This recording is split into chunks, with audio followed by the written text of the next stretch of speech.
Terima kasih banyak telah menyelamatkan hidupku, sesama penganut Taoisme. Pada saat itu, seorang lelaki tua tiba bersama sekelompok besar kultivator, dan berlutut di hadapan Chen Ping setelah bertemu dengannya. Mereka adalah orang-orang yang seharusnya dipenggal kepalanya, tetapi berkat Chen Ping, mereka diselamatkan.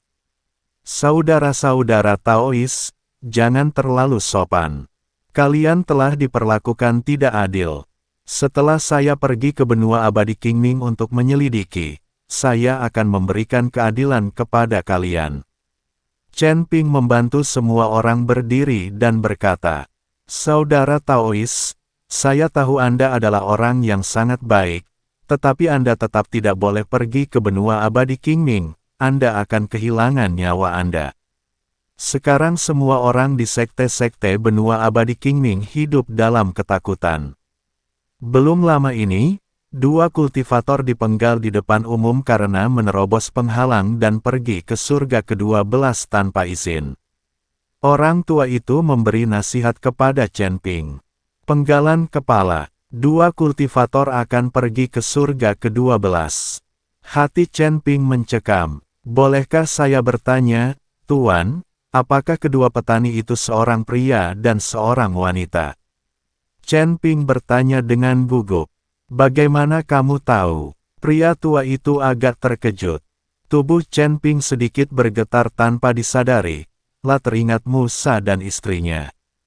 Mereka berdua telah pergi ke surga ke-12 demi dirinya, tetapi mereka tidak tinggal lama sebelum kembali. Mungkinkah itu mereka berdua? Apakah mereka berdua berada di benua abadi Qingming? Tuan Chen, apakah Anda mengenal kedua kultivator itu? Ming Li, yang berdiri di samping, sepertinya menyadari bahwa suasana hati Chen Ping sedang tidak baik, jadi dia bertanya. Aku tidak tahu apakah itu seseorang yang kukenal. Chen Ping menggelengkan kepalanya, lalu menatap lelaki tua itu dan bertanya, Pak Tua, apakah Anda tahu di mana di benua abadi Azure Nether kedua orang itu dipenggal kepalanya? Tentu saja, itu berada di kota abadi Giok di benua abadi biru Nether di wilayah timur. Disitulah istana abadi Giok berada. Disitulah kita melarikan diri. Kata lelaki tua itu, Pak Tua, apakah Anda tahu siapa yang memenggal kepala kedua kultivator itu? Chen Ping bertanya dengan cemas. Pria tua itu menggelengkan kepalanya, saya tidak tahu tentang itu. Saya hanya pernah mendengarnya, saya belum pernah melihatnya dengan mata kepala sendiri. Terima kasih banyak. Chen Ping menangkupkan tangannya sebagai tanda terima kasih kepada lelaki tua itu, lalu menatap Ming Li dan berkata, Ming Li, ayo kita segera pergi ke kota Dewa Giok di benua abadi Qingming.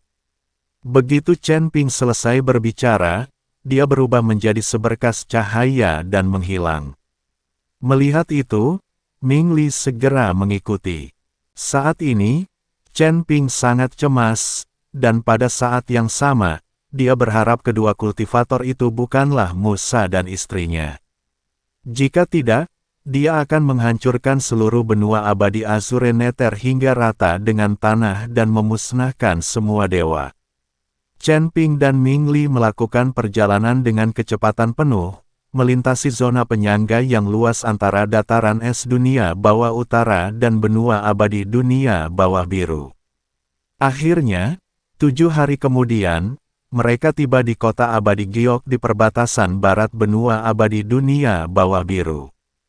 Kota abadi Giok dan kota jurang dingin memiliki gaya yang sangat berbeda.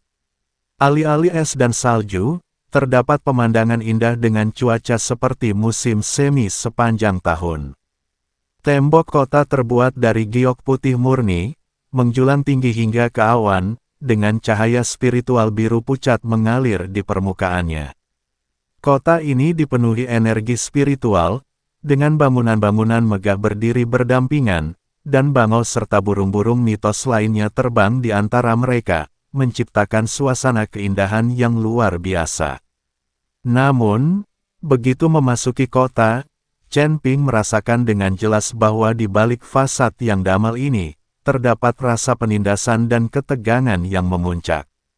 Meskipun ada cukup banyak biksu di jalan, kebanyakan dari mereka terburu-buru dan tidak banyak berkomunikasi satu sama lain. Mata mereka menunjukkan sedikit kewaspadaan dan sikap acuh tak acuh. Sesekali, terlihat tim-tim kecil kultivator, mengenakan jubah Taois biru seragam dan memancarkan aura yang kuat, sedang berpatroli. Kata-kata, giok abadi terbordir di dada mereka, dan mata tajam mereka mengamati orang-orang yang lewat. Mereka adalah murid-murid penegak hukum dari Istana Giok Abadi. Dengan mengutamakan keselamatan Musa dan istrinya, Chen Ping tidak punya waktu untuk menikmati pemandangan kota. Lah segera menghampiri seorang kultivator parubaya yang lewat, menangkupkan tangannya, dan bertanya, "Saudara Taois, bolehkah saya bertanya apakah, beberapa waktu lalu, apakah ada hukuman penggal kepala kultivator di depan umum di kota ini? Apakah itu seorang pria dan seorang wanita?" Mendengar itu, ekspresi kultivator parubaya itu berubah drastis, seolah-olah dia melihat hantu. Dia melambaikan tangannya berulang kali, sambil berkata, "Aku tidak tahu, aku belum pernah mendengar tentangmu. Rekan Taois, kau salah orang." Setelah mengatakan itu, dia pergi terburu-buru tanpa menoleh ke belakang, seolah-olah menghindari wabah penyakit. Chen Ping mengerutkan kening dan bertanya kepada beberapa kultivator lain, tetapi hasilnya tetap sama. Setiap kali kata-kata, pemenggalan kepala atau satu pria dan satu wanita disebutkan, orang lain tersebut akan langsung menyangkalnya atau terlihat ketakutan dan pergi terburu-buru, seolah-olah topik tersebut adalah semacam tabu. Sepertinya masalah ini adalah rahasia yang dijaga ketat di kota Dewa Giok, dan kultivator biasa bahkan tidak berani membicarakannya. Ming Li berkata dengan suara rendah, "Tuan Chen, tempat ini tidak seperti kota Hanyuan. Di bawah pengaruh para dewa, saya khawatir semua orang berada dalam bahaya. Bagaimana kita bisa mengetahuinya?" Chen Ping sangat cemas. Setiap kota besar tempat para penggarap berkumpul memiliki tempat-tempat yang tidak dapat dilihat di siang hari. Kilatan cahaya muncul di mata Ming Li. Menjual informasi, transaksi pasar gelap, perjudian bawah tanah, selama Anda punya uang atau cukup kekuasaan, Anda selalu bisa menemukan sesuatu di tempat-tempat ini. Setahu saya, ada paviliun Ziwen di gang-gang gelap distrik barat kota Yuxian yang khusus menjual dan membeli informasi. "Silakan duluan," kata Chen Ping tanpa ragu. Keduanya berjalan-jalan menyusuri jalan-jalan dan gang-gang, menghindari jalan-jalan utama yang ramai, dan tiba di daerah yang relatif terpencil di bagian barat kota, di mana bangunan-bangunannya rendah dan berantakan. Jalan-jalan di sini sempit dan lembab, dan udaranya dipenuhi bau aneh jamur bercampur dengan obat murahan dan darah. Para pejalan kaki berpakaian sederhana, beberapa bahkan mengenakan pakaian compang camping, dan mata mereka sebagian besar tampak serakah, waspada, atau garang, yang tidak sesuai dengan suasana surgawi di area perkotaan utama. Di ujung gang terdalam, terdapat sebuah toko kecil yang tidak mencolok dengan plakat kayu bercorak yang tergantung di atas pintu, di mana 3 karakter, Paviliun Ziwen, tertulis dengan cat merah tua yang buram. Tidak ada penjaga di pintu masuk, tetapi Chen Ping dapat merasakan bahwa beberapa langkah dan penghalang keamanan tersembunyi telah dipasang di sekitar toko tersebut. Saat pintu dibuka, ruangan itu remang-remang, hanya ada satu lampu minyak kuning yang berkedip-kedip di atas meja. Di belakang meja kasir duduk seorang pria tua dengan punggung bungkuk dan wajah penuh bekas luka, menyipitkan mata sambil menyeka belati hitam di tangannya dengan kain kotor. Aura lelaki tua itu samar, tetapi Chen Ping dapat merasakan bahwa kultivasinya setidaknya berada di peringkat ketiga alam abadi atas. Membeli informasi, atau menjual informasi. Orang tua itu bahkan tidak mengangkat kepalanya, suaranya serak seperti gong yang rusak. Membeli informasi. Chen Ping melangkah maju, mengenal pemenggalan kepala dua kultivator, seorang pria dan seorang wanita, di kota Dewa Giok baru-baru ini. Saya perlu mengetahui detailnya, siapa algojonya, dan di mana jasad mereka berada. Pria tua itu berhenti sejenak sambil menyeka belatinya, lalu mengangkat kelopak matanya yang berkabut mengamati Chen Ping dan Ming Li, terutama menatap Chen Ping sejenak, tampak agak terkejut dengan kultivasi dewa surgawi yang dimilikinya. Berita ini sangat mahal, kata lelaki tua itu perlahan. Berapa harganya? Tanya Chen Ping. Pria tua itu mengangkat 3 jari, 30.000 kristal spiritual bermutu tinggi. 30.000. Ming Li tersentak. Bahkan di surga ke-13, kristal yuan tingkat tinggi merupakan bentuk mata uang yang berharga. 30.000 kristal yuan tingkat tinggi cukup untuk membeli senjata sihir tingkat tinggi yang layak, atau untuk mendukung kultivasi mewah seorang kultivator biasa selama beberapa dekade. Ini keterlaluan. Chen Ping mengerutkan kening. Kristal yuan yang dimilikinya disponsori oleh orang sejati Han Yuan, dan dikombinasikan dengan batu spiritual dan batu abadi yang dibawanya dari surga ke-12. Ia hanya memiliki sedikit lebih dari 5.000 kristal yuan tingkat tinggi secara total, yang jauh dari cukup. Bisakah kita menggunakan harta karun lain sebagai jaminan? Tanya Chen Ping. Pria tua itu menggelengkan kepalanya. Toko kami hanya menerima kristal yuan, kami tidak menawarkan kredit atau jaminan. Kilatan dingin muncul di mata Chen Ping, dan kekuatan kacau di dalam tubuhnya berfluktuasi samar-samar. Saat itu dia sangat cemas, dan karena keadaan dipersulit oleh orang lain, dia hampir tidak mampu menahan keinginan untuk menginterogasi mereka secara paksa. Tuan Chen. Ming Li dengan cepat mengirim pesan telepati untuk menghentikannya. Tempat ini dijaga ketat, dan tingkat kultivasi orang tua ini tidak diketahui. Dia mungkin juga memiliki pendukung yang kuat. Jika kita melakukan tindakan paksa, keadaan bisa menjadi buruk, dan kita bahkan mungkin akan memperingatkan istana Dewa Giok atau Ras Dewal. Chen Ping menarik napas dalam-dalam dan memaksa dirinya untuk tenang. Ming Li benar, ini adalah wilayah yang dikuasai para dewa, jadi kita harus berhati-hati. Tepat saat itu, tiral di dalam toko tiba-tiba terangkat, dan seorang kultivator muda dengan wajah memar dan bengkak serta pakalan compang camping ditendang keluar, terhuyung-huyung dan jatuh ke tanah. Keluar, kalau kau berani mencoba menipuku dengan berita palsu lagi, lain kali kakimu akan kupatahkan. Sebuah makian kasar terdengar dari balik tiral. Biksu muda itu, dengan wajah sedih, bergegas keluar dari toko. Hati Chen Ping bergejolak, dan dia berkata kepada lelaki tua itu, kita akan membahas berita itu nanti. Setelah mengatakan itu, dia menarik Ming Li dan berbalik untuk pergi. Keduanya dengan cepat menyusul kultivator muda yang telah pingsan dan menghentikannya di sudut gang. Kultivator muda itu terkejut dan memandang Chen Ping dan Ming Li dengan waspada. Apa yang kalian inginkan? Aku tidak punya uang. Saudaraku Tao, jangan khawatir. Chen Ping mencoba melunakkan nada bicaranya dan mengeluarkan sebuah tas kecil berisi kristal yuan, yang berisi sekitar beberapa lusin kristal yuan kelas menengah. Kami hanya ingin menanyakan sesuatu kepada Anda, dan ini adalah hadiah kami. Saat melihat kristal yuan, mata kultivator muda itu berbinar, tetapi dia segera melihat sekeliling dengan waspada dan merendahkan suaranya, ini bukan tempat untuk berbicara.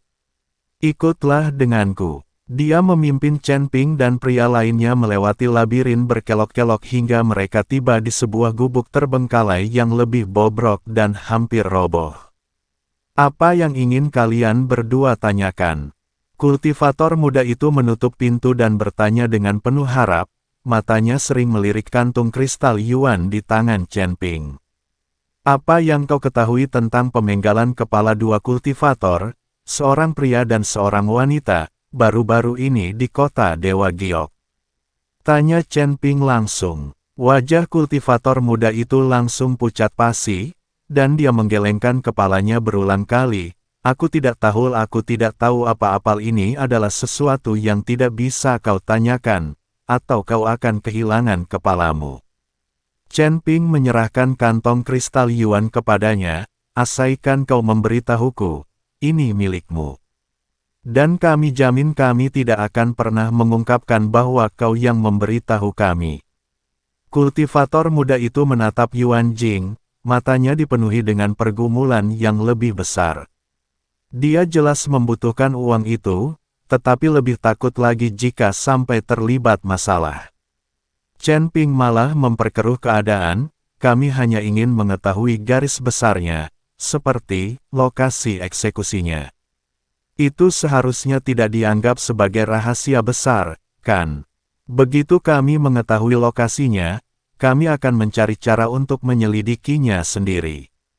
Kultivator muda itu menggertakkan giginya, meraih kantung kristal Yuan, dan berkata dengan suara cepat, eksekusi akan berlangsung di lereng Jiwa Jatuh, 300 mil di sebelah timur kota. Di sanalah istana Dewa Giok menangani penjahat kelas berat, tempat itu sangat menyeramkan. Konon katanya jiwa-jiwa orang yang terbunuh di sana di penjara, takkan pernah bereinkarnasi. Hanya itu yang kutahu, aku benar-benar tidak tahu apa-apa lagi. Kumohon berhenti bertanya. Setelah mengatakan itu, dia membukakan pintu dengan kasar seperti kelinci yang terkejut dan lari tanpa menoleh ke belakang. Lereng yang menghancurkan jiwa, penjara jiwa. Saat Chen Ping merenungkan kata-kata ini, kegelisahannya semakin kuat. Musa senior dan istrinya sangat terampil dalam bercocok tanam. Jika itu hanya pemenggalan kepala biasa, mereka mungkin masih memiliki peluang untuk bertahan hidup dengan metode mereka. Namun di tempat berbahaya seperti itu yang secara khusus menargetkan jiwa. Tuan Chen, apa yang harus kita lakukan sekarang? Tanya Ming Li. Ayo kita pergi ke Valence Soul Slope. Chen Ping menyatakan dengan tegas, entah mereka hidup atau mati, aku akan menemukan jejak mereka. Tanpa menunda lebih lama, keduanya segera meninggalkan kota dan melaju kencang ke arah timur. 300 mil hanyalah jarak yang pendek bagi mereka. Ketika Chen Ping melihat tempat yang dikenal sebagai lereng jiwa yang jatuh, hatinya merasa sedih. Itu adalah area dataran rendah yang landai di antara dua gunung tandus. Luasnya tidak besar, tetapi dipenuhi aura yang mencekam, menyeramkan, dan mematikan. Lereng bukit itu diselimuti lapisan kabut abu-abu sepanjang tahun, sehingga sulit bagi sinar matahari untuk menembus. Tanahnya tandus, dan warnanya merah gelap yang suram, seolah-olah telah ternoda darah berkali-kali. Di udara, samar-samar terdengar ratapan dan kutukan yang tak terhitung jumlahnya, tangisan yang tak berdaya dari jiwa-jiwa yang telah binasa di sini selama bertahun-tahun dan yang jiwanya terpenjara. Di tengah lereng itu berdiri beberapa pilar batu hitam berlumuran darah, dengan rantal tebal berukir rune melilit di sekelilingnya. Tempat itu jelas merupakan lokasi eksekusi. Chen Ping menekan gejolak emosi dan amarah di hatinya lalu mendarat di lereng. Tanah di bawah kakiku terasa lembut dan lengket, seolah-olah aku sedang menginjak daging yang membusuk. Ratapan hantu yang selalu hadir menjadi semakin jelas, menusuk jiwanya seperti jarum, tetapi dengan mudah diblokir oleh kekuatan kekacauan. Dia berjalan mendekat ke pilar-pilar batu hitam dan memeriksanya dengan cermat. Selain noda darah lama, terdapat juga banyak bekas luka baru di pilar batu tersebut. Terdapat bekas seret di tanah, bekas hangus dari mantra, dan beberapa potong pakaian yang rusak dan tidak biasa. Chen Ping mengambil sepotong kain. Kain itu ditenun dari sutra ulat sutra yang sangat kuat yang dicampur dengan sejenis sutra spiritual berelemen es, dan masih mempertahankan aura yang samar namun murni. Aura ini agak mirip dengan aura magis yang lembut, tenang, dan damai yang terpancar dari senior Musa, tetapi juga tampak lebih lemah dan lebih kacau. Fragmen lainnya membawa energi seperti kayu yang lembut, tenang, dan bersemangat, yang sesuai dengan perasaan yang dipancarkan oleh istri Musa. Itu mereka, benar-benar mereka.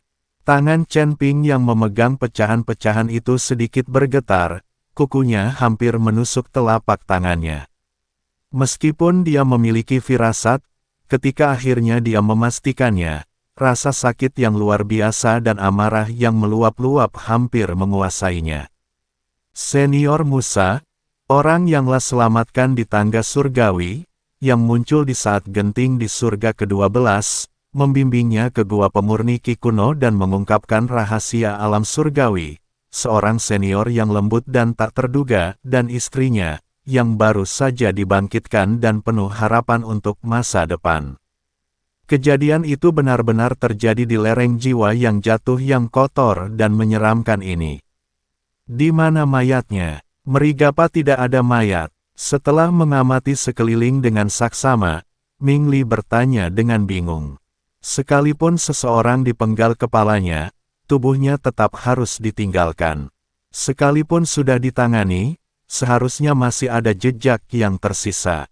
Chen Ping memaksakan diri untuk tenang, dan menyebarkan indera ilahinya, memindai seluruh lereng jiwa yang jatuh inci demi inci.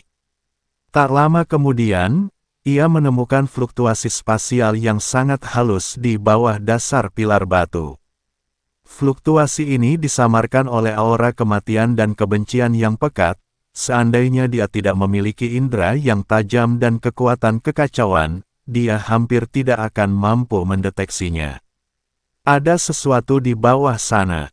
Chen Ping berkata dengan suara berat, sambil mengacungkan jarinya seperti pedang, mengumpulkan kekuatan yang kacau, dan dengan lembut menebas ke arah dasar. Asteris mendesis. Asteris. Dasar batu hitam yang kokoh itu mudah dipotong, memperlihatkan sebuah lubang dalam dan sempit yang memanjang ke bawah, sehingga hanya satu orang yang dapat melewatinya dalam satu waktu. Aura kematian dan kebencian yang lebih pekat dan murni, bercampur dengan sedikit kekuatan spasial yang aneh, menyembur keluar dari gua. Tepi pintu masuk gua dilengkapi dengan sistem penyembunyian dan penyegelan yang sangat canggih. Jika Chen Ping tidak mendobraknya dengan kekuatan kekacauan, para kultivator biasa tidak akan pernah bisa menemukannya. Apakah ini lorong yang menuju ke bawah tanah, atau pintu masuk ke semacam ruang? Tanya Ming Li, dipenuhi keraguan dan kejutan. Chen Ping tidak menjawab. Dia menarik napas dalam-dalam dan melompat masuk ke dalam gua terlebih dahulu.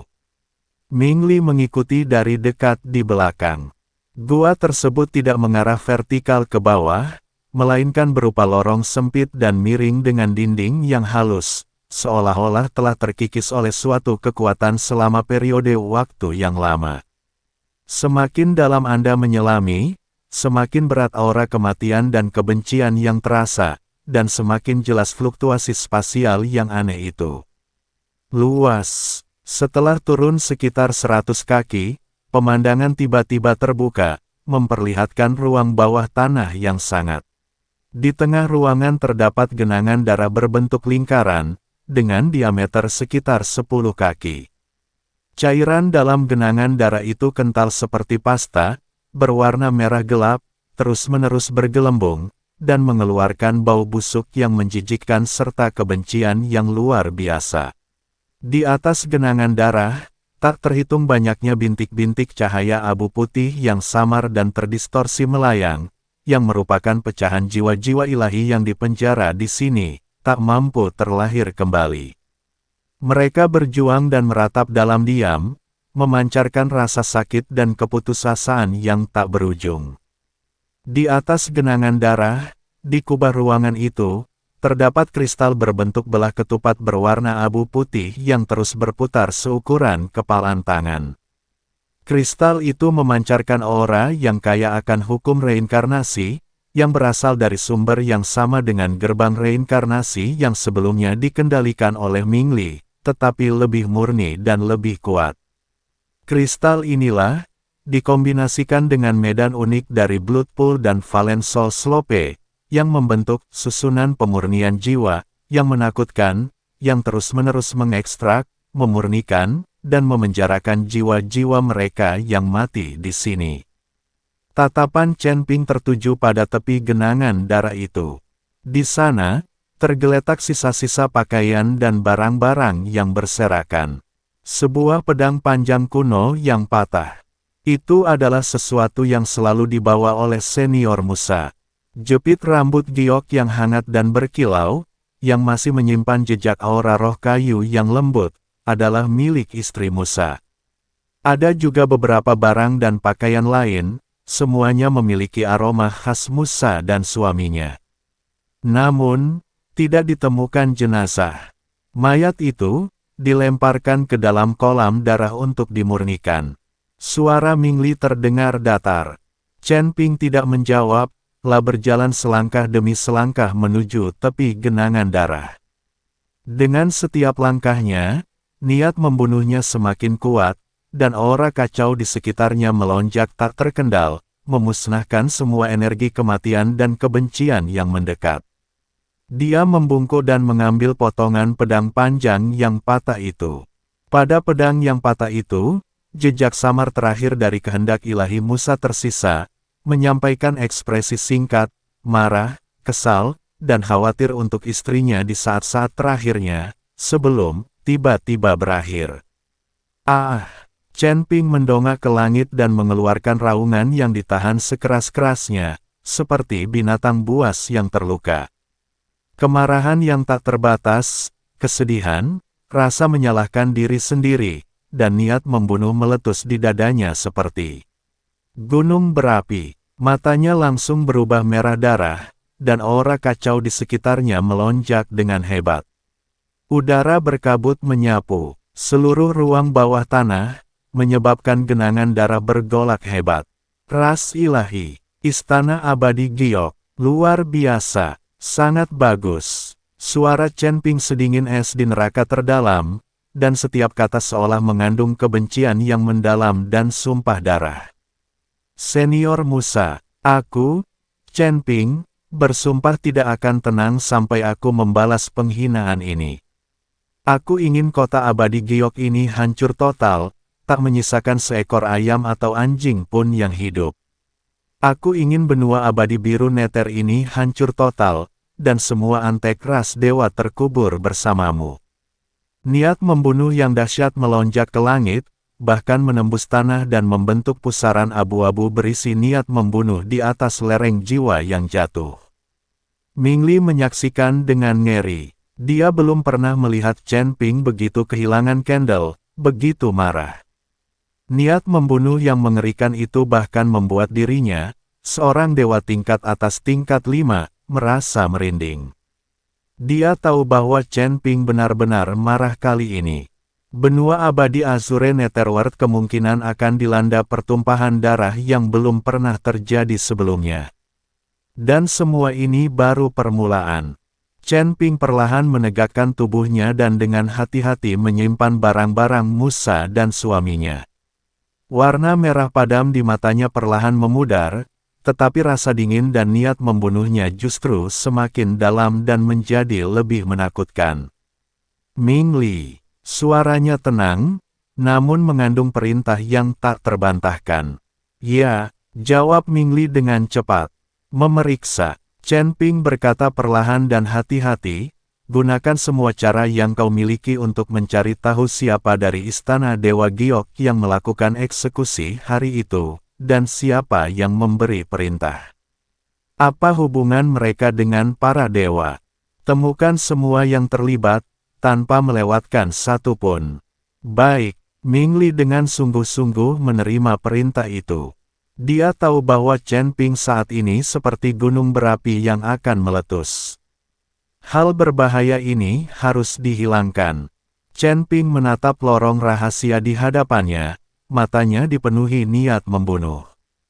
Pak Chen, sebaiknya kita tidak menyentuh tempat ini, kalau tidak akan segera diketahui. Untuk mengetahui identitas orang yang dipenggal dan yang memberi perintah, kita perlu bersatu dengan kekuatan lain. Ming Li mencoba membujuk Chen Ping. Chen Ping perlahan-lahan kembali tenang, menyadari bahwa amarahnya tidak ada gunanya. Kekuatan apa yang sedang kau hubungi? Tanya Chen Ping. Sekarang benua abadi Qingming telah menjadi seperti ini, semua orang dalam bahaya, dan tidak mungkin tidak ada yang diam-diam memberontak.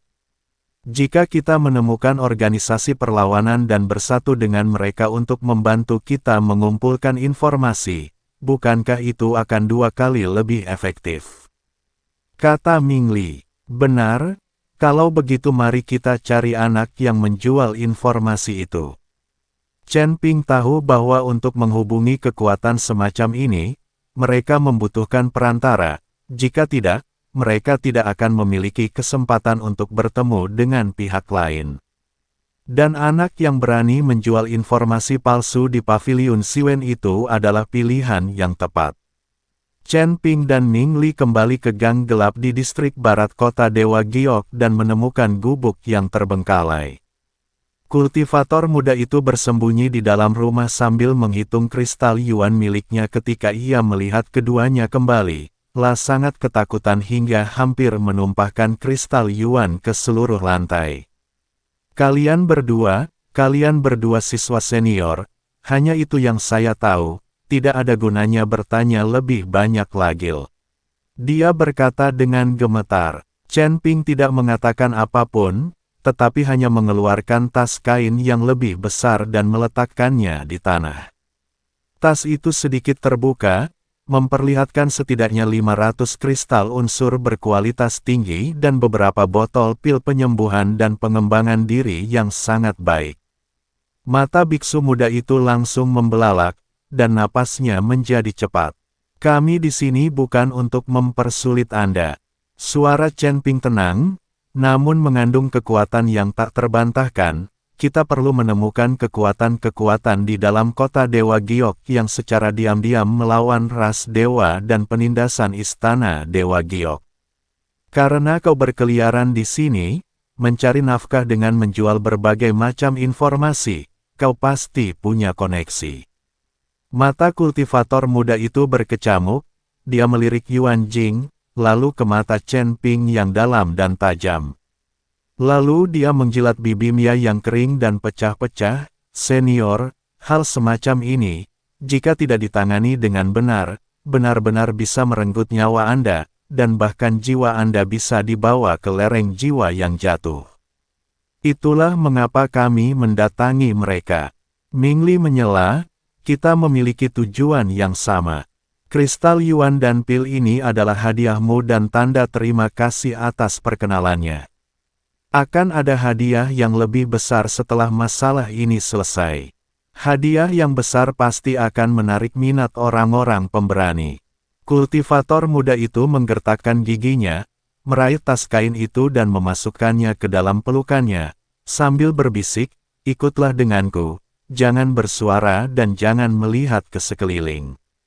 Dia memimpin Chen Ping dan pria lainnya menyusuri lorong-lorong yang seperti labirin, terkadang memanjat reruntuhan, terkadang merangkak masuk ke terowongan tersembunyi. Setelah berjalan kaki selama setengah jam penuh, kami tiba di tempat yang tampak seperti rumah-rumah mewah terbengkalai milik sebuah keluarga kaya. Rumah-rumah di sini tinggi, tetapi sebagian besar bobrok, ditumbuhi tanaman rambat, dan tampak tak bernyawa.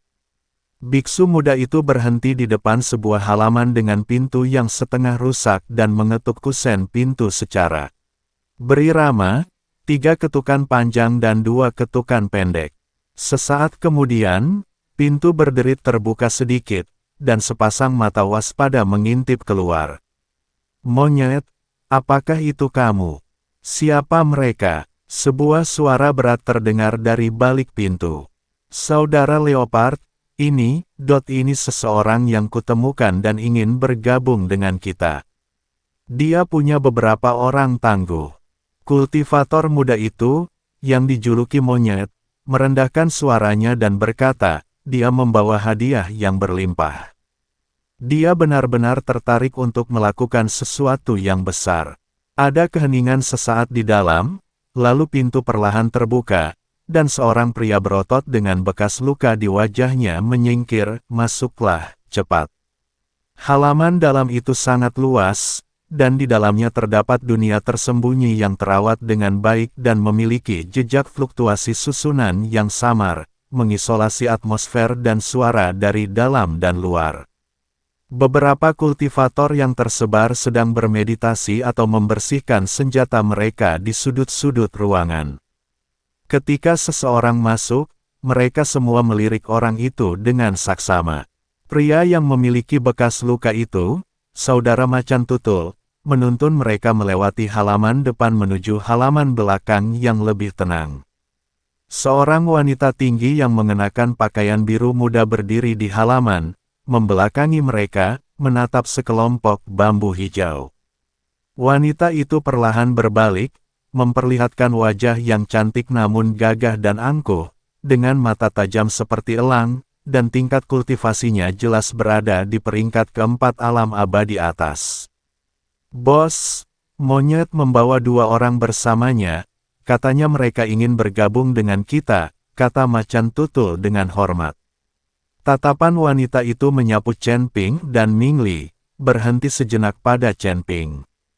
Chen Ping sengaja menyembunyikan tingkat kultivasinya, sementara kultivasi Dewa Agung tingkat 5 Ming Li tidak sepenuhnya disembunyikan, sehingga kombinasi ini tampak agak aneh.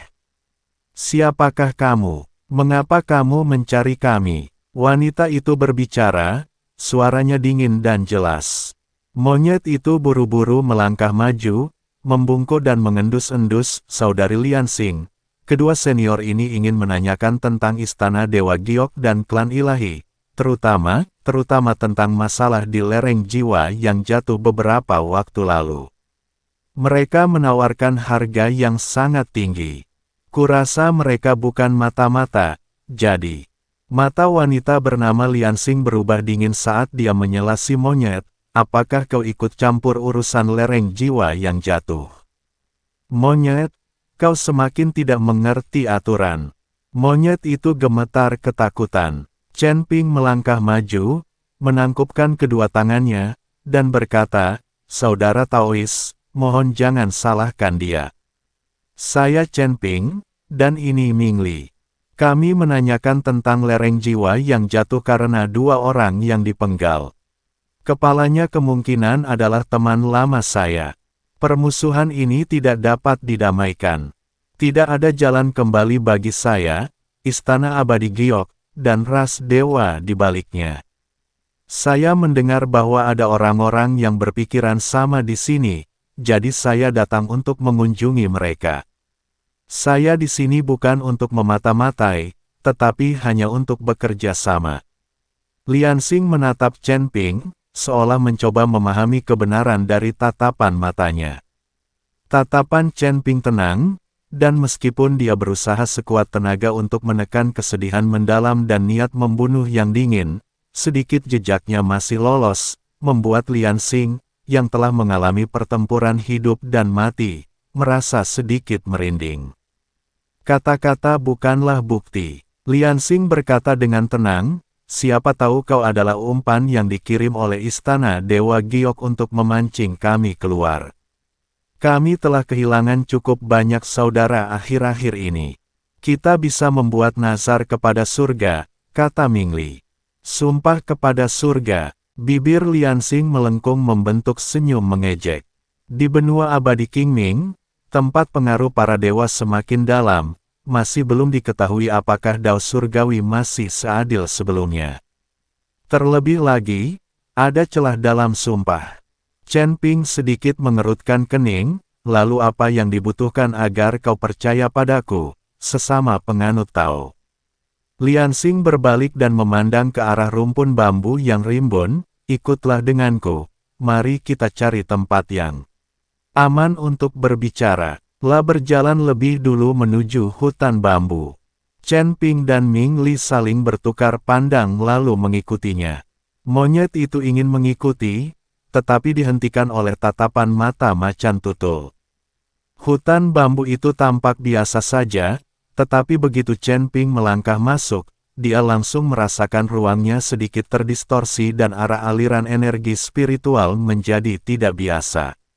Setelah berjalan sekitar 10 langkah, sosok Liansing di depan mereka tiba-tiba menjadi buram dan menghilang begitu saja. Pada saat yang sama, bambu-bambu hijau di sekitarnya bergerak tanpa angin, dedaunan mereka berdesir, dan seketika menjadi begitu lebat sehingga menutupi langit, seolah-olah telah berubah menjadi sangkar hijau raksasa. Sebuah kekuatan pengikat yang dahsyat muncul dari segala arah, dan garis-garis pola susunan berwarna cian muncul dari tanah, seperti sulur hidup, melilit kaki Chen Ping dan Ming Li.